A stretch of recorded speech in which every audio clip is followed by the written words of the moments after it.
Okay. Welcome to our meeting of Citizens for Informed Land Use, or as we prefer to call it, CLU. I am Karen Strickland.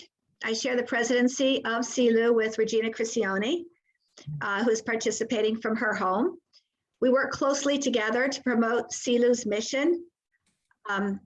Also, thanks to our CLU member, Mary Rose Little, who is the extra backup person here, and she will record the meeting. She is recording the meeting, so you are aware. CLU is a nonpartisan grassroots Homedale group that has been working since 1998 to protect our open space and natural resources. We also promote sound government decision-making based on open communication with an informed electorate.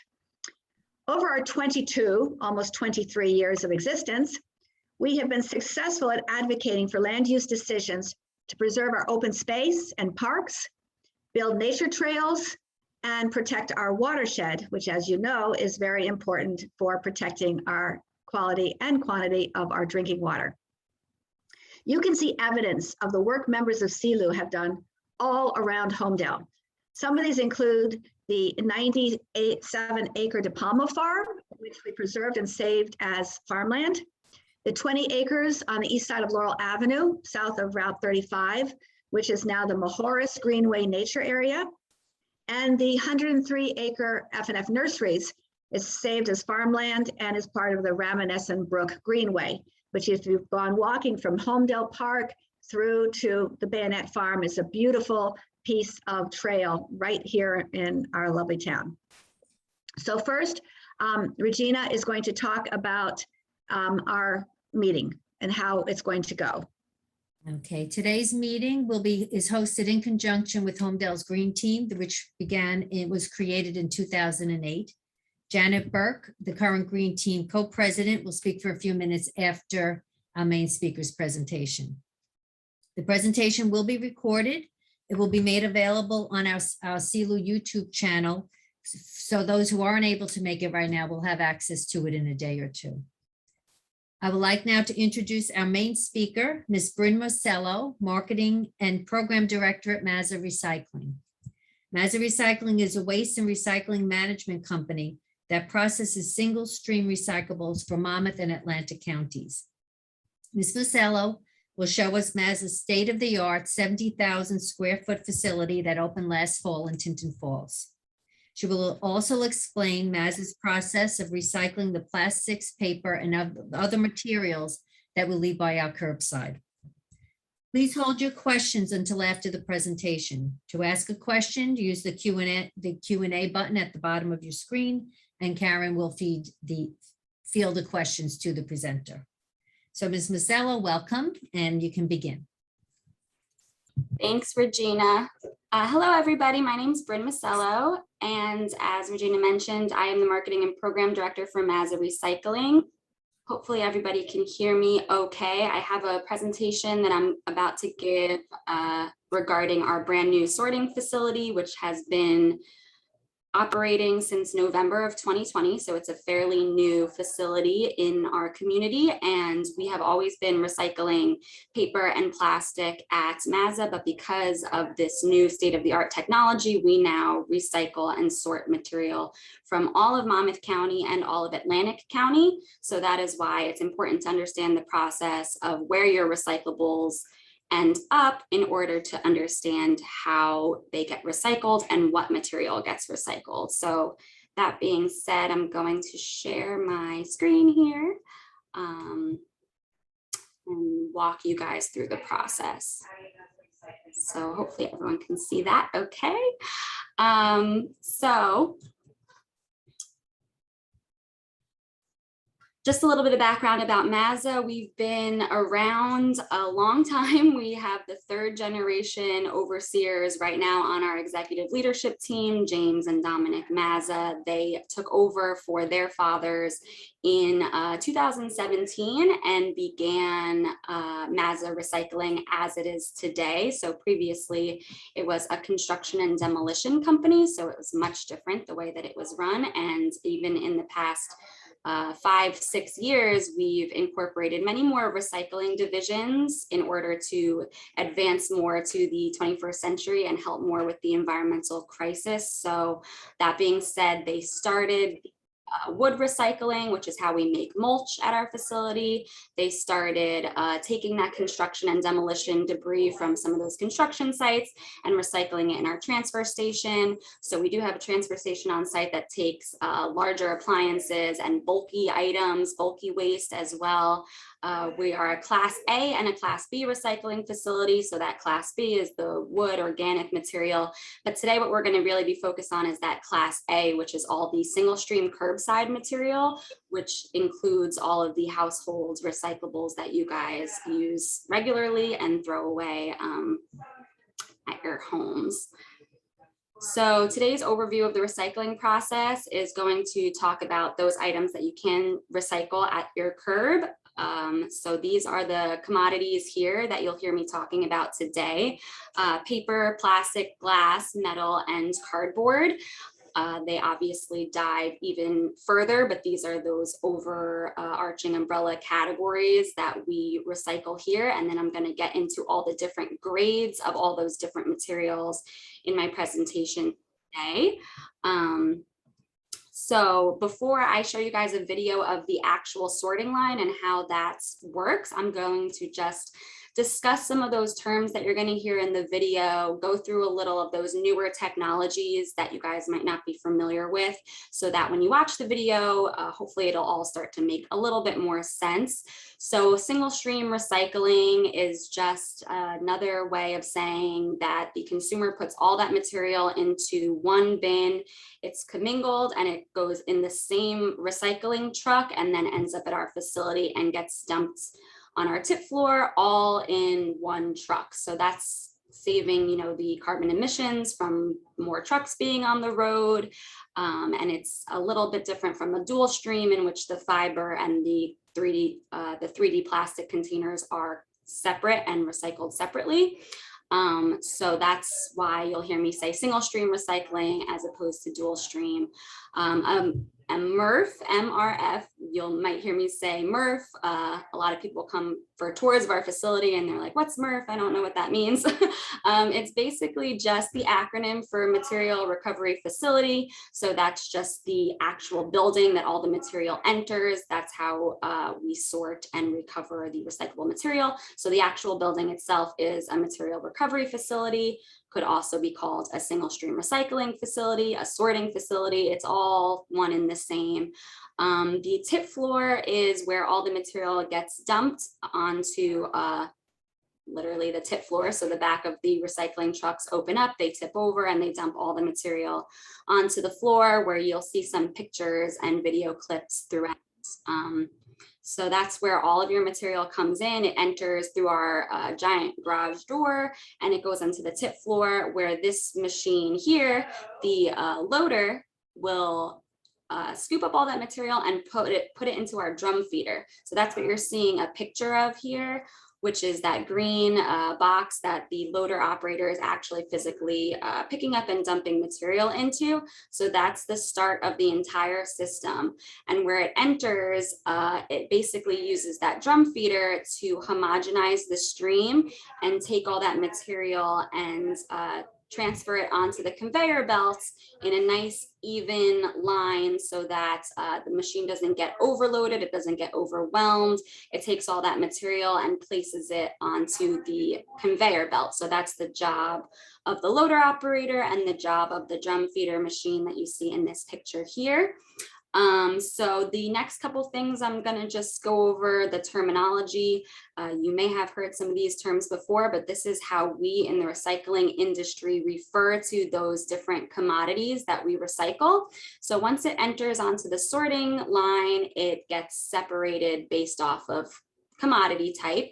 So we recycle different grades of paper at Mazza Recycling, one of which is an SRPN, which is sorted residential paper and news. So a newspaper is valued differently than a piece of cardboard because it's a finer pulp material. It may have been recycled multiple times, whereas a corrugated cardboard, which is referred to as OCC, which I actually don't think I have on my slide here, but is another grade of paper. So just like SRPN is an acronym for the newspaper, the OCC is an acronym for the old corrugated cardboard. Those get baled separately and shipped to different locations because they are different grades of paper and valued differently. The UBC is an acronym for a used beverage can. So that's the line that you see all of our aluminum cans going down. That material is not magnetic, so it gets separated with the rest of the not magnetic plastic containers, which you'll see in the video. And then we have our different types of plastic here, which we do separate and sort and bale and ship all at our facilities. So we do accept number 1, number 2, and number 5 plastic containers. The number 1 is the PET. Number 2 is the high density polyethylene or HDPE. And then the number 5, which is one of the newer materials in the recycling industry that is extremely valuable, that's polypropylene. That is the things like the to-go clamshell containers, yogurt tubs, margarine tubs, much thinner, more flexible plastic that may not have been previously accepted in certain recycling programs, but we have an entire line devoted just to that type of material. And then finally, the quality control. That's where our recycling sorters work on the end of each line to ensure that the machine did its job, that all the material ends up on the correct belt. So we do, in addition to having the technology in place, have workers here that are trained to look for certain things once it arrives on their quality control line, and they pull out the things that don't belong and put it where it does belong. But for the most part, the machine does the heavy lifting, and the technology that I'm going to talk about next is very efficient and it's state of the art. It's the newest recycling technology equipment that is on the market right now. So it's about 97% efficient in the way that it identifies the types of material that come through our facility. So that being said, thank you, Bryn. I just want to stop for 1 second. And if the audience, there's someone in the audience, so we've been trying to mute your microphone and it's not muting. So please try to mute, because everyone, if you would just take a minute and double check your muting, because there's that background noise and we don't want to miss a second of what Bryn is saying. So please take a look at doing that. Thank you very much. Thank you, Bryn. No problem, thank you.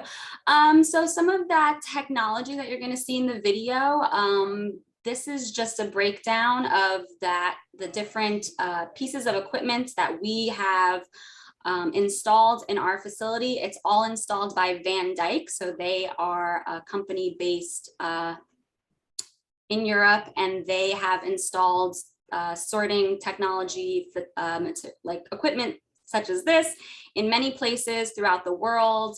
It's some of the best technology you can get, as I said previously. So we didn't cut any corners as far as how much we invested in our technology and how efficient that technology is. So if you ever have a chance to visit Mazza Recycling and walk down our sorting line, these are the types of things that you'll see. So there's the OCC Screen, which separates the large cardboard from the other materials. So that is photographed here. We have a bunch of different screens, which is just those spinning stars that have different size openings. So you'll hear in the video, they talk about positive sorting technology. So positive sorting technology is just explaining the difference between what is positively sorted up and over the screen, and then what falls through the spaces there, which is negatively sorted. And not everything that's negatively sorted ends up in the trash, but a lot of it, because of its different size, goes through the cracks and then falls onto another conveyor belt where it goes down the line and gets sorted in a different location. But the first screen is the OCC screen. Its job is to separate the largest material out of the system first. And I just want to note before I get into that is you will see a pre-sort station in the video. So after it goes into the drum feeder, it goes up an incline conveyor belt and it ends up at our pre-sort station. There's no equipment in our pre-sort station. It's just a bunch of workers who are, we like to call them like protecting the machine. So they are the ones that are pulling out large, bulky pieces of plastic, scrap metal, pieces of wood, large pieces of plastic film or wrappables that would damage the equipment. So that's what they're trained to look for. And that is all separated out before it even hits this OCC screen. So by the time it gets to the OCC screen, the biggest piece of material should be the flattened cardboard. So after that, material ends up on the OCC belt. It's then QC'd by quality control people whose job is to actually look for things that are not identified as cardboard, and then they can place that where it belongs. And then the next piece of equipment is the glass breaker screen, which is just literally triple steel decks that's just breaking the glass bottles and making it into little small pieces of glass. That is often where you'll see a lot of those really tiny pieces of plastic or plastic fragments end up. So that's why I tell people not to put the caps separately from the containers, because a lot of it will end up negatively sorting and then getting stuck in our glass breaker. So that's where the tiny, tiny fractions of glass get separated and then they are taken out, so that all that's left is the rest of the fiber and the rest of the three-dimensional containers. So the rest of the screens, the sizing screens, are removing the fiber from the three-dimensional containers. They look exactly like the OCC screen, but maybe with slightly smaller openings. And then it goes through a series of deft air and optical sorting. So the fiber optics are using compressed air to positively eject the paper. So we have fiber optics, which use that technology to identify the paper, and that's firing little puffs of air based off of color and different paper grade. So it actually is looking for like a gray or a brown paper, which might be like a cereal box, like the outside of a cereal box is actually referred to as chipboard. So it's a little different than cardboard, but we have one fiber optics that's firing on that so that it's separating that as a hard mix. So that's one type of paper that we bale versus the SRPN, which is then firing on different colors like gray. So that's the two grades of paper that we are looking for. So that's why it goes through an optical sorting process. And I know a lot of this I'm kind of throwing at you all, but you'll see it in the video. So hopefully then it'll make a little more sense. So we are separating a hard mix from a SRPN bale. So those are just two different types of paper grades. So that's why we use both the sizing screen, which are positively sorting based off size, and then an optic, which is sorting based off of what that material is made up of and color.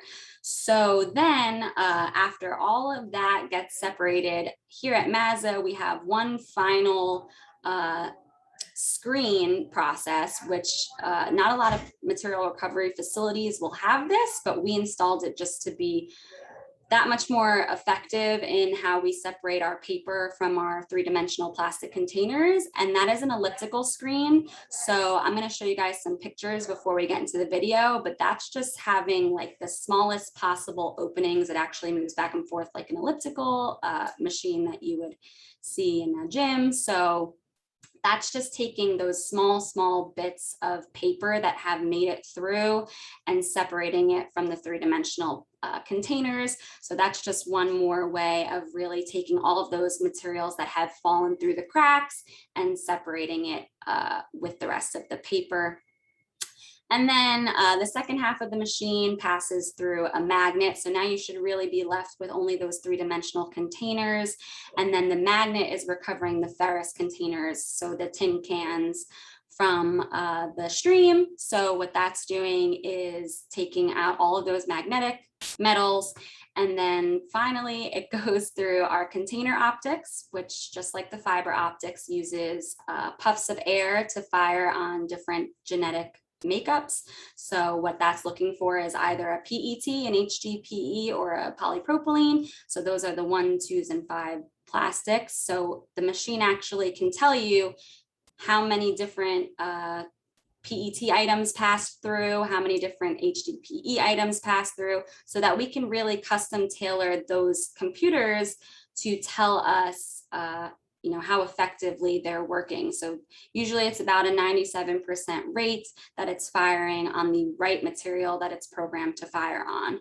So after that, it goes through an eddy current, which is just separating the UBC, which is the used beverage cans. So that's all the aluminum cans that are non-ferrous, so they're not picked up by the magnet, but we have them go through an eddy current, which is basically using like lasers and different electromagnetic fields to separate those metals from the plastics. So that's able to identify the difference between something that conducts a little bit of electricity, like an aluminum can, and a plastic, which should have hopefully been removed mostly by the optics at that point, but it's just another piece of technology that further separates. And then last but not least, they go through a baler. So the baler is where we actually condense all that material based off commodity into a big giant cube. So then it can get put on the back of a truck and shipped to the proper location. So of course, the whole point of the baler is to get as much volume as you possibly can into the back of a truck so that the trucks don't have to come back and forth over and over. You want to try to get as much volume to the next step of the recycling process. So it goes to a different facility based off of what the end market is for that product. So then I will show you guys a couple more pictures of those things so you can kind of see it, and then we'll watch a video, and hopefully after that point you will have all of this information in your brain kind of start to come together. So this is our baler. That's actually in that picture, baling shredded paper, which is something that does not go through the stream with the single stream materials. It actually gets baled separately, but I just wanted to show you guys a result of that baler, what that looks like. These are the bunkers, the storage bunkers. So we have a bunch of different ones here. So after it goes down the conveyor belt, it ends up in a storage bunker and then gets baled separately. So then we have, this is that elliptical screen I was telling you guys about earlier that has the smallest openings, and you can't really see it moving, but hopefully that's in the video. And then that's the magnet. So the magnet is actually a giant fixed magnet on the ceiling of the facility. So after it goes down the line, passes through all those fiber screens, passes through all the fiber optics, it gets attached to this magnet here. And then, so that's the last picture I have. So now we're gonna watch this video and hopefully everyone can hear it okay. It's about 6 minutes. Okay.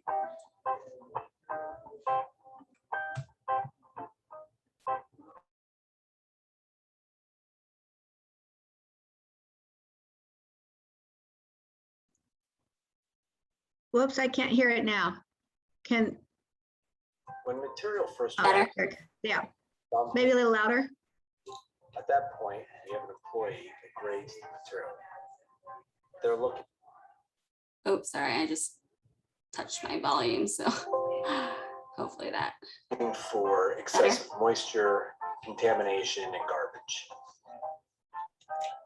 After the material is graded, the loader operator makes the salad, so to speak, by mixing the material into the pile. At that point, the material is loaded into the drum feeder. The drum feeder's job is to liberate and homogenize the stream in an effort to produce a consistent feed.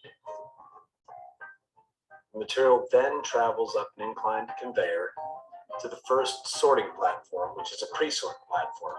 Pre-sort platform, it's the job of the pre-sorters to remove any bulky metal, bulky plastic, and bulky trash from the stream. They're also removing anything that will wrap around the screen, such as garden hoses, plastic film, wires, and things of that nature. The first half of the system is designed towards removing fiber and glass from the stream, while the second half of the system is geared towards separating the metals and plastics. The entire system is designed to sort and separate commodities based on size and shape. We do that by using screens, magnets, and optical sorting equipment. Cardboard screens and paper screens have different size openings to separate those materials. And in addition, there is a steep incline to separate two-dimensional material from three-dimensional material. The material that goes up and over the top of the screen is referred to as the positive sort, while the material that falls through the screen or on the back of the screen is referred to as the negative sort. After the material is pre-sorted, it hits the cardboard screen. The cardboard screen has large enough openings that most of the material falls through that screen. The material that goes over the top of that screen, or in other words, is the positive sort of that screen, is cardboard. There are other materials that meet that criteria that end up going up and over the top of that screen, which is why the material then travels onto a quality control conveyor belt, where employees are pulling out wrappables and other large flat pieces of wood, plastic that may have made it over the screen. From there, the material travels to a bunker where it is bunkered. When the bunker is full, it's baled. Cardboard is physically the largest commodity in the stream and is removed first. After the cardboard is removed, the balance of the material travels to the glass breaker, where the glass is removed from the stream, stacked, and bunkered. After the cardboard and glass is removed from the stream, the balance of the material travels to the first paper screen. Again, the paper screen is utilizing a steep incline to separate two-dimensional material from three-dimensional material, and also has a sizing feature. Paper is positively sorted from the stream, travels to a quality control conveyor, where employees again are pulling out wrappable material, any kind of garbage or plastic bottles that may not belong there. After the paper screen, the balance of the material travels to an optical sorter and an elliptical machine, which further remove the remainder of the paper from the stream. That paper also travels to a quality control belt where employees are QCing the material. So at this point, we've removed all the bulky materials that may damage the equipment. We've removed the cardboard from the stream, we've removed the paper from the stream, and we've removed the glass from the stream. The only thing that remains is the plastics 1 through 7, aluminum cans, and tin cans. Plastics and metals then travel up a conveyor belt under a fixed permanent magnet where the ferrous metals are removed from the stream and bunkered and baled. The remainder of the stream then travels to the first optic in the plastic area, which removes number 1 plastic, or PET, which then travels to a quality control conveyor belt where it's QC. After the ones have been removed, the 2s through 7s and the aluminum cans then travel to the second optical sorter in the plastic area where the 2s are removed from the stream. The 2s then travel to a quality control conveyor belt where they're not only QC, but then HDPE, or number 2 plastic, is separated based on whether or not it has pigment. Pigmented HDPE travels to a bunker and is baled, while natural HDPE is separated manually by hand and placed into another bunker. All that remains at this point is the 3 through 7 plastic and aluminum cans, which travel to the last optic in the plastic area, where number 5 plastics, or PP, is removed from the stream travels to a quality control conveyor belt and is bunkered and baled. The stream at this point then passes over an eddy current separator where aluminum cans are removed from the stream. The aluminum cans are QC'd, pulling out any styrofoam or undesirable plastics. It's bunkered and baled. The negative sort of the eddy current separator ends up on the trash belt. The trash then travels to a quality control conveyor belt where the trash is QC'd and any valuable plastics or metals are removed from the trash.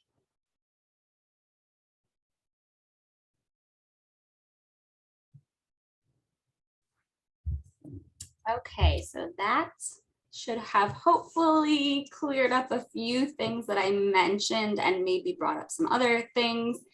Oh, sorry. So then basically, oh, I thought it froze for a second. So hopefully everyone can hear me now. So basically, with all of that information comes a lot of questions. We often hear people ask, specific questions about the cleanliness of a container or contamination.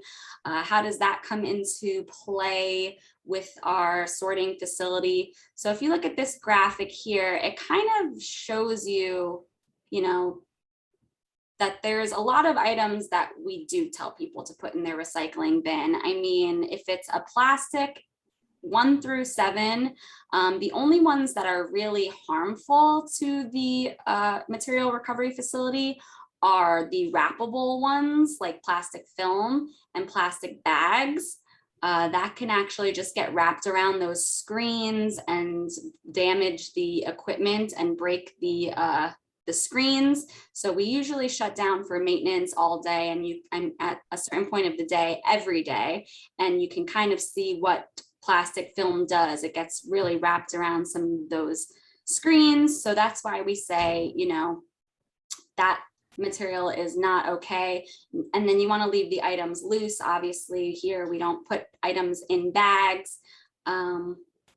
We just leave everything loose in the back of the truck. And then the other 1 through 7 plastic that's on the no list here is styrofoam. So the styrofoam material, we do not accept here, but I know Middletown takes it.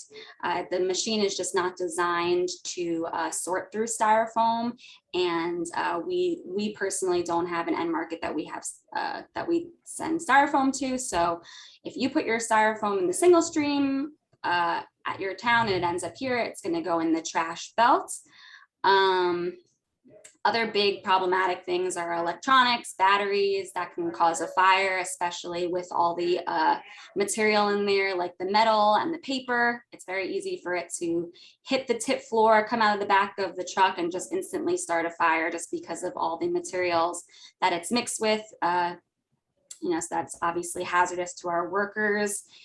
And then, like I said, I showed a bale of the shredded paper because we do work with a lot of third parties that bring us shredded paper from like an office. I know some of you guys at your office might have a bin that you can actually throw paper in that you want to shred. And then we do take the shredded paper here where it gets baled, but it's not really a good thing to place with the rest of your materials because when everything gets mixed up, it's obviously very small.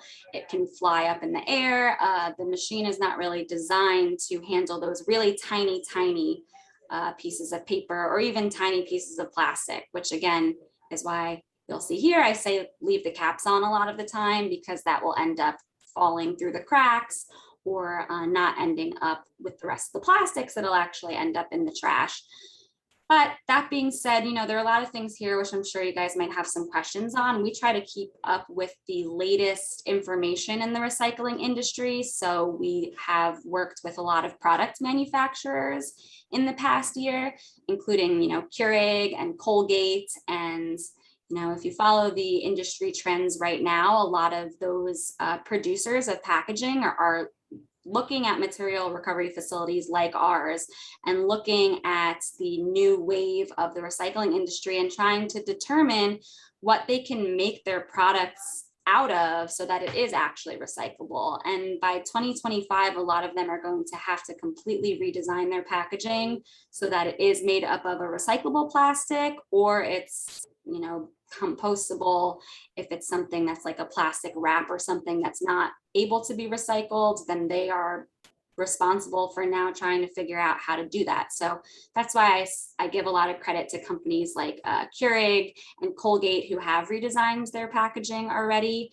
The empty Keurig pods are number 5 plastic, all of them now on the market that Keurig Dr. Pepper makes are number 5. Of course, that poses the issue of, you know, needing to empty them out because the coffee grinds are in there. But even the toothpaste tubes, Colgate just redesigned a toothpaste tube that doesn't have any aluminum or metal in the packaging. It's just HDPE number 2 plastic. So that's why I have those items listed there. And that being said, you know, anything that you're confused about, that you're not sure what that plastic is, that maybe it's not identified properly, or there's no number on it, or, you know, you have an old toothpaste tube. Well, how do I know if the toothpaste I bought is one of those newer number 2 toothpaste tubes? And to that, I just say, you know, if it's a plastic material and you're not sure, throw it in the recycling bin, because that way it has a chance at a second life. It has a chance to go through one of our optics, one of our screens. And, you know, the worst thing that could happen is it's not identified as one of those recyclable materials, and then it ends up in the trash belt with the rest of the non-recyclable materials. But at least it comes to us before going to the landfill. And that's the biggest middle step that I feel like a lot of people need to give their materials that chance. So now that we have all this technology, I think it's really great that, you know, people are coming to us asking questions about certain types of materials. And my answer a lot of the time is just yes. So give it a chance. If it has a little bit of food contamination in there, that's okay. Our buyers expect that. You know, the consumer is not perfect, and a lot of recycling markets, especially in America, are used to that. They expect that. Everything goes through an even further process, which I think might be my next slide. So obviously, you know, there's a whole process as part of this circular economy, that everything that leaves our facility then goes into another step where it gets processed at either a paper mill or a plastic recycling processor who, you know, shreds up that material into a resin or something that can then be manufactured into a new product. So a lot of times I tell people, you know, if that cap maybe is a number 5 and it's on a number 1 bottle, and people wonder, well, is that going to get separated?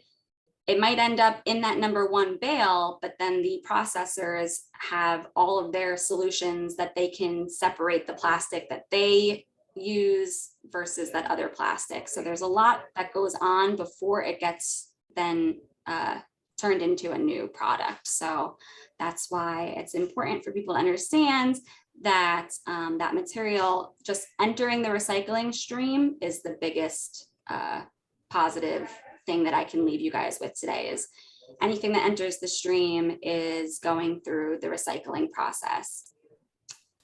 And then where does it go from there? What does it become? Well, a lot of people ask me specifically about plastics, because I know that with the China ban and with a lot of plastics being shipped overseas in previous years, you know, recycling has gotten a pretty bad reputation from that. So all of our plastics at Mazza are shipped domestically. So, you know, this is directly from one of our buyers. It's, this is the stuff that he knows that the material gets turned into. So ocean spray bottles, palm olive bottles. It was funny because we had the woman from Colgate here running tests to make sure the toothpaste tubes were going through, and she saw the palm olive and soft soap bottles in there, and she says that they actually use that at their labs. So that's good. That's basically just number 1 plastic material that you guys threw away getting turned into other types of plastic containers. And, you know, of course, number 1 plastic becomes other number 1 plastic. Number 2 becomes other number 2, so on and so forth. So a lot of that material, gets turned into other types of containers, but it also gets turned into maybe carpeting, floss, or things that don't really take the same shape, but it's still made out of recycled plastic. So I think, I'll just reiterate.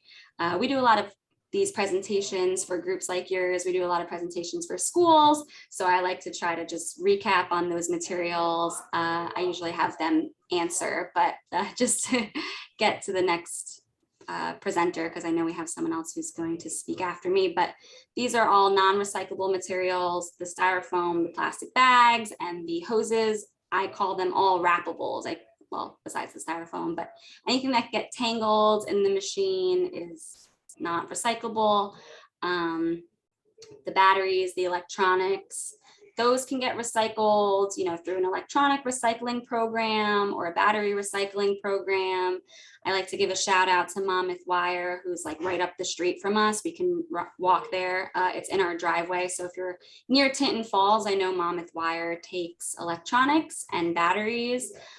Here at Mazza, we take car batteries, we take cars, we do recycle scrap metal. So that's why I like to say all of these things in this picture are recyclable, but they just have to go through a different recycling process, which is not the one that you guys saw today. And then last but not least, these are just the names of those good, really valuable plastics that we recycle here at Mazza, the number 1, 2, and 5. So definitely start recycling those number 5s. It's very valuable, and that does include those clamshell takeout containers.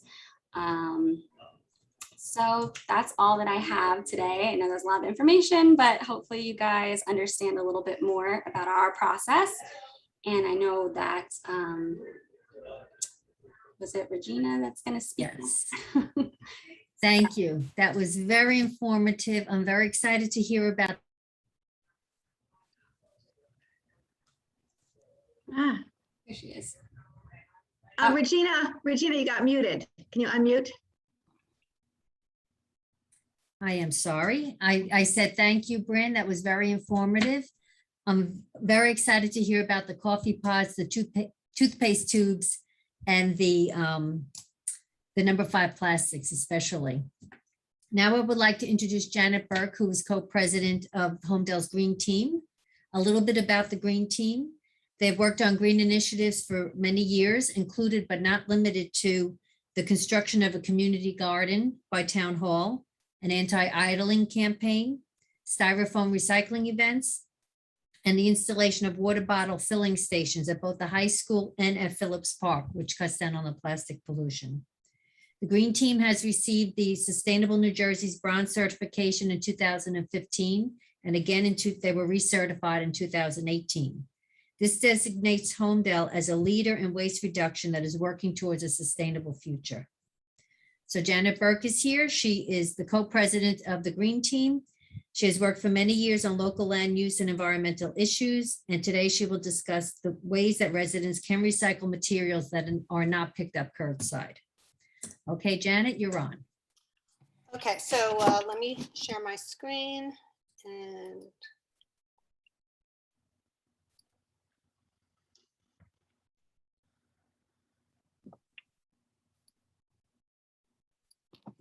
okay. So I'm just going to speak about some of the materials that cannot be. Janet, we can't see your screen. Oh. Okay. Can you see that? No. Okay. You pick your screen, you have to make sure you hit that bottom right button. You pick the screen you want and then you hit share. Well, I did. Let me try it again. Okay.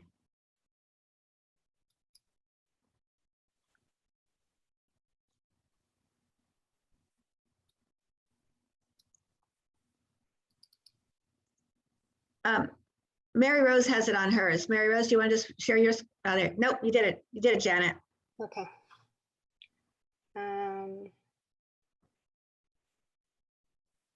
Okay, so I'm just going to go with this. So these are materials that are not collectible curbside that we've talked about. The first one is styrofoam, and it's styrofoam that's used in packaging of electronics and other items. It's usually stamp number 6, and that can actually be dropped off, as Bryn said, in Middletown at the DPW depot, and that's at 52 Canes Lane. They also have a place you can drop it off at the train station, at the Middletown train station. I like the DPW because they have the processing machine there. I think it's just easy, one step. But if you're going down Route 35 South, you can go to the train station. If you're coming north, you can go to the recycling depot on Canes Lane. The big caveat is that you cannot recycle styrofoam that food has ever touched. So sometimes you'll get packaging coming in styrofoam that it had a food product in it. Don't use that. It's just really for the electronics, TVs, things that come in packaging with the white styrofoam. All right, I'm going to skip the next one, but I'm going to the packing peanuts that you get that also are not recyclable, and they can be taken to the UPS store. There's a UPS store on Route 35. It's where the old ShopRite was, and you can drop them off there and get rid of them there. And then there are car tires. Recently, we had a day when you could drop off car tires at DPW, but that was just a one-time event. If you want to recycle them, you can take them to the Monmouth County Reclamation Center on Asbury Avenue in Tinton Falls and drop them off there. And electronic equipment, you can also drop off at DPW, but you can also drop it off at Best Buy in the Commons Shopping Center, and anything with a plug can be dropped off and taken there. So those are some of the things that you cannot recycle, but that you can't recycle curbside, but that you can take to places to be recycled, and they will be well used. You don't want to throw these things out and put it in the landfill. So just with a little bit of extra effort, you can do these things. Now, the other issue is plastic bags.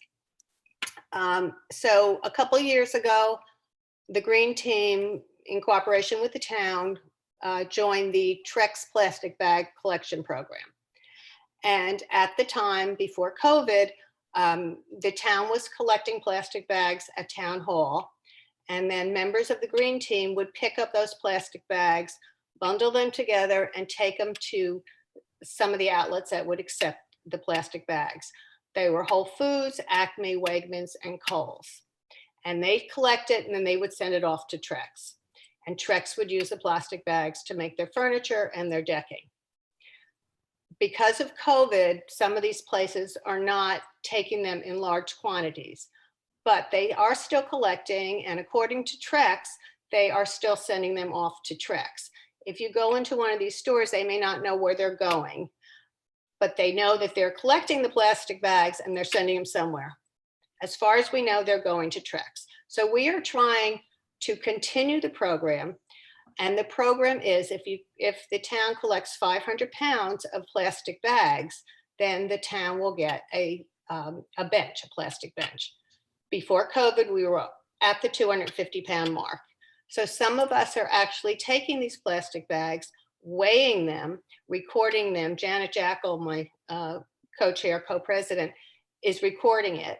And then when we get to 500 pounds, we're going to let Trex know that we have it and we would like our bench. It's on the honor system. It was supposed to be within 6 months. They've waived the 6-month time period. I don't know how long they're going to go, but we're still going to keep trying because we're still in this pandemic crisis. And places like Whole Foods are not taking large quantities.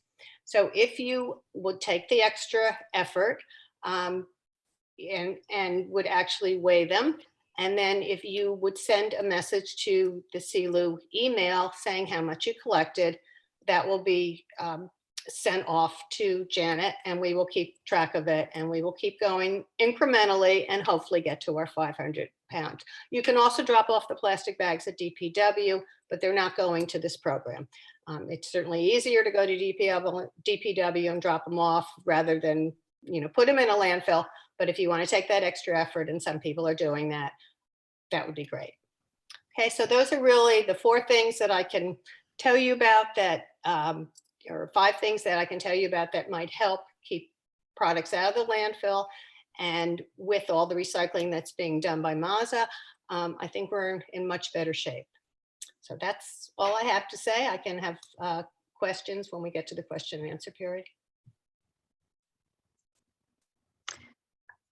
Thank you very much. So if people have questions, please put them into the, I'm going to bring, oh, not Regina, I wanted to bring Bryn back into it.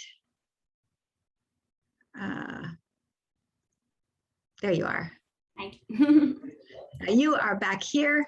Okay, so we have people, if you have questions, would you please just type them into the chat and then I will read the questions. So I have had a couple of questions. Did you just say you could put plastic bottles into recycling with your caps attached? Bryn.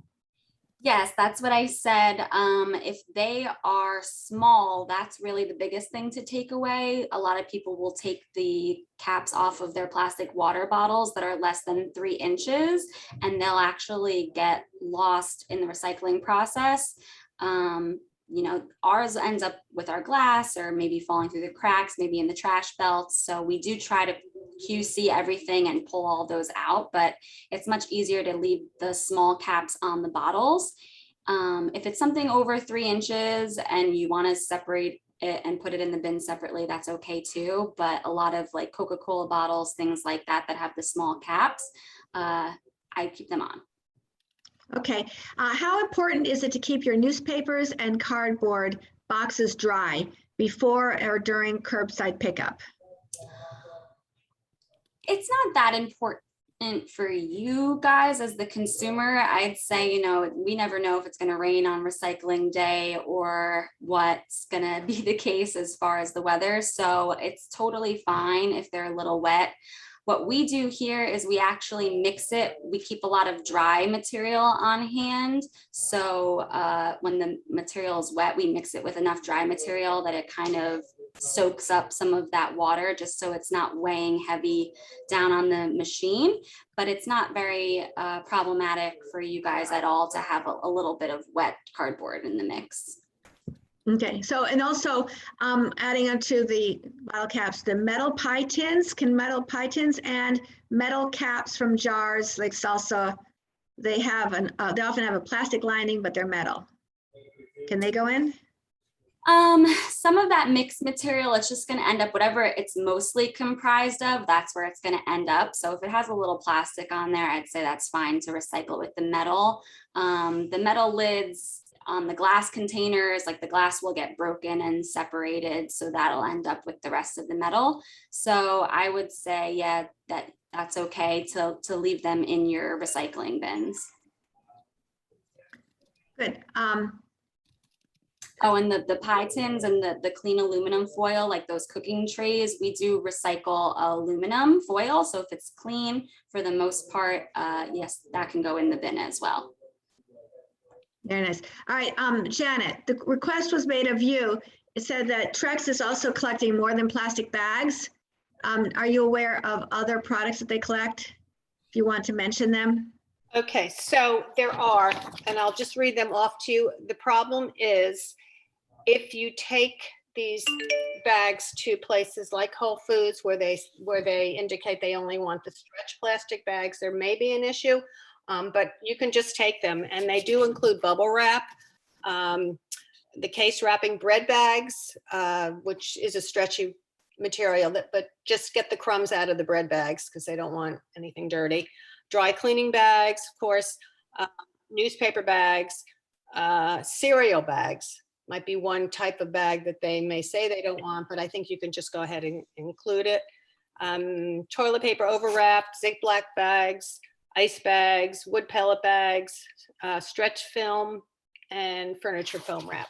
Those are all on the list that Trex will take. It's just a matter of how they deal with it at the place where you're taking it. But I think if it's wrapped up as plastic bags, I think it'll be fine. So you can put them in the same container that you put them in when you're going to take them to Kohl's or Whole Foods. Right, right. Okay. So this is for the paper recycling. how large should the paper be? You said that the shredded was not good, but are receipts okay? And gift tissue paper and coated milk cartons and junk mail with the windows in it. Should I do them one by one? So, Yeah. yeah, go ahead. So the shredded paper is really the only one that's so fine that it's problematic, but receipts are okay. Anything that's over that 3-inch mark is okay. That's where the deft air comes into play, because when all of that lighter weight material is kind of flying up over the conveyor belts, the air keeps everything locked in place. So as long as it's big enough that it's not falling through the cracks, then receipts, any type of paper material is okay. Tissue paper is okay. The colored and coated paper is kind of where things start to get a little, nuanced. Some of that holiday wrapping or coated material that's like a little shiny has a hard time going through, only because the optics are firing based off color. And if it's creating some kind of reflect, it's not really identifying it as a paper or plastic. So that's why certain like labels and things like that are a little bit nuanced. I'd say definitely still throw them in your bin, but the cartons are a coated wax on paper that we don't accept here. So I would take the cartons to a carton recycling program, which I'm not sure at the moment who's doing that, because I used to think that TerraCycle was, but I'm not 100% sure at the moment where you can bring your cartons. Okay, so no cartons, but paper and Christmas wrapping paper, okay. Birthday wrapping paper, just try it, it might go. And what about the junk mail with the windows in it? The junk mail with the windows is fine. Yeah, it's going to end up in the hard mix with the paper. It's mostly comprised of the paper. And the clear clamshells that fruit and bakery items come in, you said that was okay, right? Yes, perfectly fine. Okay. Now I saw Saul had your hand up at one point and then you left, and then I don't know if he's back again. Saul, did Yes. you want to ask a question? Yeah, thank you. For some reason, my chat says disabled and I tried 3 times to fix it. So thanks for Oh, I'm noticing. sorry. Okay. Bryn, thank you so much for a terrific presentation. It's really encouraging to see the investment in technology that now makes it so much easier for us as consumers to be able to, with some restrictions, pretty much throw everything in, and a great advance from where we were just a few years ago. I was noticing that we're a little bit out of date maybe on the Homedale site, and Karen, some of the questions you've been asking, like the clamshells, the Homedale site specifically says no clamshells. Karen, you went through some of the things I was going to ask. Thank you. The only one that maybe I didn't hear was, I assume pizza boxes are still no good because they're typically not clean. Those are okay. The recycling. Really? Yes. Pizza boxes are okay? Yes, pizza boxes are okay. That's another big one I didn't mention, but I hear that all the time. And actually the Recycling Partnership, which is a nonprofit organization on a national level, they ran tests through a variety of different material recovery facilities and a bunch of different recycling end markets. And they all determined that the amount of oil that's residual on the cardboard pizza boxes is not enough to contaminate any of the other material. So it's totally fine. It's actually mostly clean cardboard. And then, of course, like I said before, some of the people are expecting a certain level of contamination throughout just because of the way single stream recycling works. So it's all still recycled, and that includes pizza boxes. But yes, I totally agree. Saul, that's how you say your name, right? So a lot of these towns are a little bit behind with their educational resources. I mean, we have been up and running since November 2020. So we're trying to get out there and do as many of these types of presentations as we can. But a lot of the outdated printed materials or website information, I guess, takes a little bit of time to turn over and update. So that being said, if you do notice anything in your town and have any point of contact, I'm happy to answer any questions for anyone to clear some things up. We have materials as well that we share that have the correct information, but a lot of the websites or Recycle Coach apps and things like that that we can't physically update, they might just not be aware of the changes that have come up in the past year. Fantastic. Thank you. And pizza for everybody tonight. Thank you, Saul. I hope, what about cardboard tube cans with metal bottoms? Those are not really the best because it has a lot of metal in that material. I mean, I would say that it would likely end up with the cardboard, but because of the way that the optics work, it might kind of see that metal as reflecting off of the belts. So anything that's mixed with metal, like those Pillsbury dough containers, they're not the best. You can try to put it in there and then, see if it ends up going with the rest of the cardboard, but I have to say they're not the best. So when you say, go ahead, a part of me feels like I don't want to do anything to mess up all those beautiful machines, because obviously there's a huge investment, a lot of money went into those machines. And so, you don't want to put things in that are going to, I would think, block things. But at the same time, I'm hearing the message of go ahead, try, put things in and see what happens. So which way should I worry? Which way should I go? Yeah, the only thing I would worry about is the large bulky plastics or the wrappables. Obviously a big piece of metal or like a bulky plastic, you'll see crazy things back there. I mean, people will throw in exercise bikes or things that they just are trying to get rid of that I wouldn't really say is a household container. But if it's a household container, product packaging, anything like that, that's when I say give it a go, because that won't damage the equipment that we invested in, unless it's a plastic bag or a hose or something that can really get wrapped up in there, or like a giant piece of metal or plastic that can get jammed. Hangers can get jammed and cause like a backup or a buildup, so that's something that I would say is detrimental or problematic. So anything that's like takes that kind of shape, or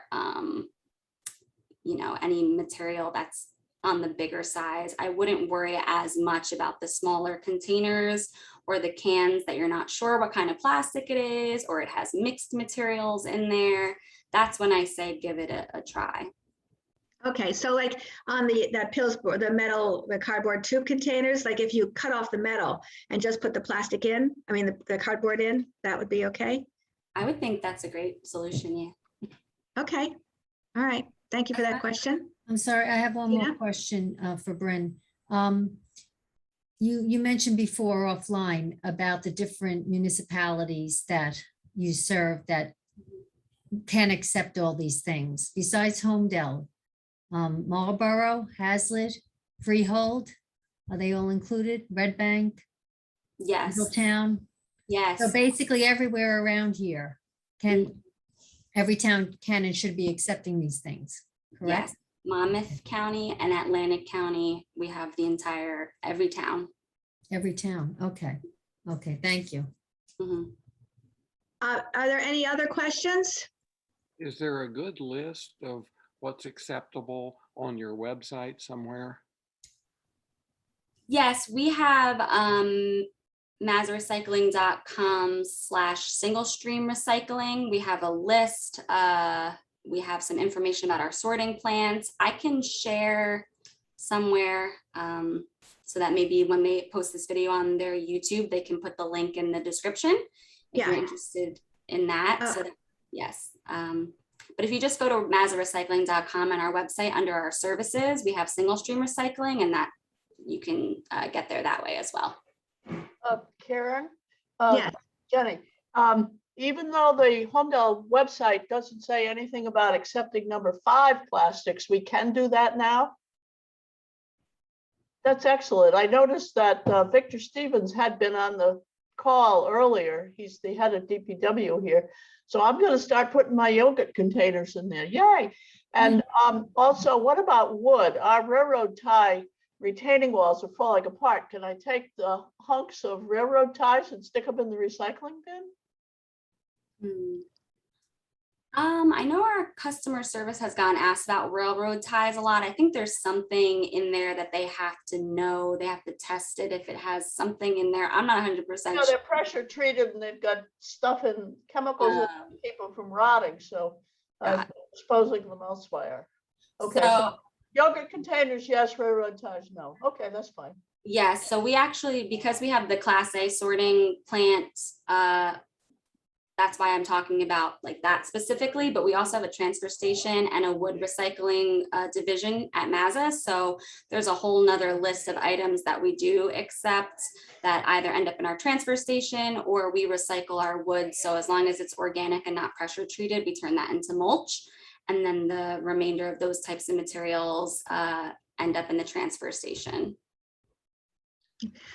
So from the green team, where do all the recyclables go? And do you know what is the percentage of recyclables that are being trashed? So basically, what is the market for recyclables and what is being trashed? Of the things that we actually can test and look at every day, I'd say about 12 to 15% of what arrives at our facility ends up in our trash belt. So, you know, that's not to say that there isn't like other styrofoam or containers that people are taking elsewhere. That's just what comes to our facility. The recyclables go to all different end markets. We sell, like, based off those commodities, a whole bunch of different kinds of bales that go to totally different markets. So what I didn't mention, but you guys maybe saw in the video, is that HDPE gets separated based off of its natural state, like it's never been dyed before, or if it's colored. So those actually get shipped to 2 different end markets. The number 5s get shipped elsewhere. So all of our plastics are within the United States, but depending on, you know, depending where they go, I'm not 100% sure, like, you know, based off of which plastic goes where. I don't know all of them off the top of my head. But then the market for those materials is a very big market in the United States for number 1s, 2s, and 5s. That's very good to hear, because you hear so much about it. There's no market, it's going downhill, we're not using anymore. And you seem to have much more of a positive attitude toward it. So thank you. Are there other questions? So I hope people see in the link, the Mazza Recyclable link list is in the link. Someone, Saul put it in there. Thank you, Saul. And also the Trex flyer link is in the chat, which I think everyone can see, and I'll pull them out and put them with this so people can go there. Does anyone have any other questions? One last question is, are there any restrictions on wide mouth containers? No, the necks being smaller than the bottle is a very outdated method. So everything I've seen in the stores now can be all different shapes and sizes. So I just against that rule. No matter what shape and size it can go. Okay. I had 2 more things. First, I went to Kohl's the other day, and they must be quite successful in the plastic, because they used to have 3 cartons back in the consumer on the customer service way at the back of the store. Now they have 3 cardboard containers for the plastic bags. So that's fine and dandy. And then you didn't mention anything about plastic 3, 4, and 6. Do we throw them in too? So the 3 is most of the time PVC, which is not good. There's not a lot of household items made of PVC or anything like that. So, you know, that's why I say if it's a container, I don't see a lot of 3s. The 4s is the LDPE, which is like the plastic film most of the time. But there are some containers that have a little bit of a 4 mixed in there. It usually won't have the number 4 on it though. So that's why, you know, I don't get too heavy into the actual numbers, because things might not have labels on it. They might be misidentified. But the 3s PVC, the film, and the number 6 styrofoam are the ones that are not good. But the rest, 1 through 7, the 7 being other, they're not even able to identify it. A lot of times we've seen that come in through our number 5 belts. So some of it has enough number 5 in there that it actually gets recycled with the rest of the number 5 material. So that's why I say if you see a container that's labeled in an off way, most of the time you won't see that, but if you do, I would put it in your bin if it's not one of the problematic PVC, styrofoam, or film. Perfect. Any other questions? Looks like, so my takeaway is if it's not plastic bag, I'm putting it in my bin. So that's the right message for a non-for Or Yes. styrofoam. or styrofoam, right? Styrofoam, no styrofoam, no plastic bag. Put it in my bin. All right. So thank you very much, Ms. Burke and Ms. Mozzello. Really appreciate you guys being here, and thank you for taking the time out of your busy days to educate us. And thank you to our audience taking time out of your day to learn about recycling. And I hope you will take this and really spread the word, because I think some of us in Homedale have not been doing it, like pizza boxes. Thank you, Sol.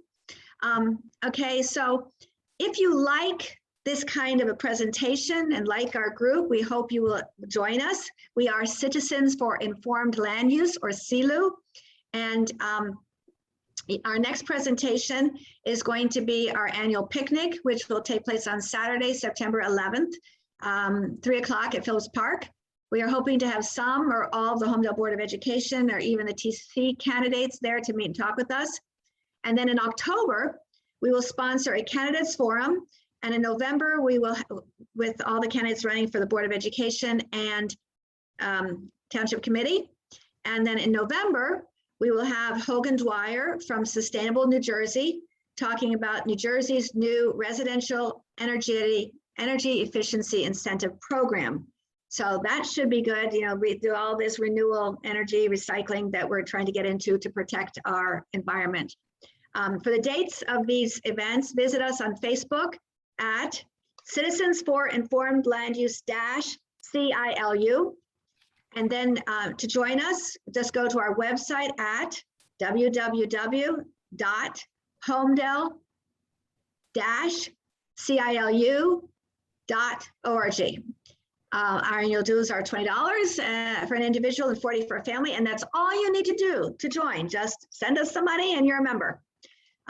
Thank you again to Ms. Mazzillo and Ms. Burke, and hope everyone has a wonderful afternoon.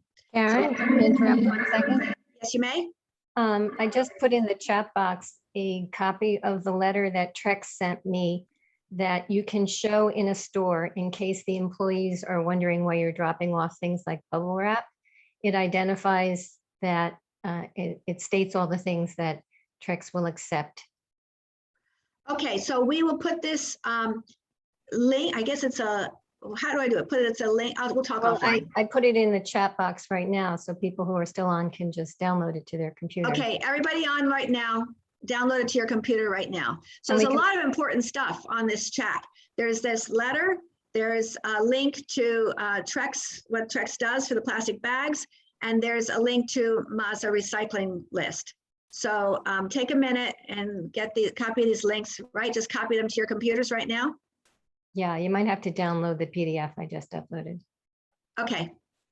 So we'll try to do that. And I'll also try to figure out how to, well, at least put it on our CILU website. So people can go onto the website and find it there. Yes, I don't see the recycling list. The one from Mazza. That's not Oh, up that was yet. just to me. Okay, let me just, I'm just going to open this up to everybody. Everyone, panelists can chat with everyone. Okay, do you see it now? I'm going to select all, I'm putting it in right here again. Paste to everyone. Nope, that's the wrong disease. That's not what you want. Actually, it would be very nice if Mazda had an appropriate document that we could give to the township to replace the current advice as what can be recycled. If they would make a moderately concise statement that the township could just put on their website, I think the Green Team would be happy to push the township to do so. Okay, very good. All right, I just put the Mazza Recycling PDF in the chat. Everyone sees it now? I hope. Okay, well, thank you. Yeah, thank you everyone for attending our meeting. And again, please consider joining us, CILU, Homedale-CILU, Facebook and the website. And we look forward to seeing you at our next meeting in September and October. Have a good afternoon, everyone. Thank you. Bye-bye.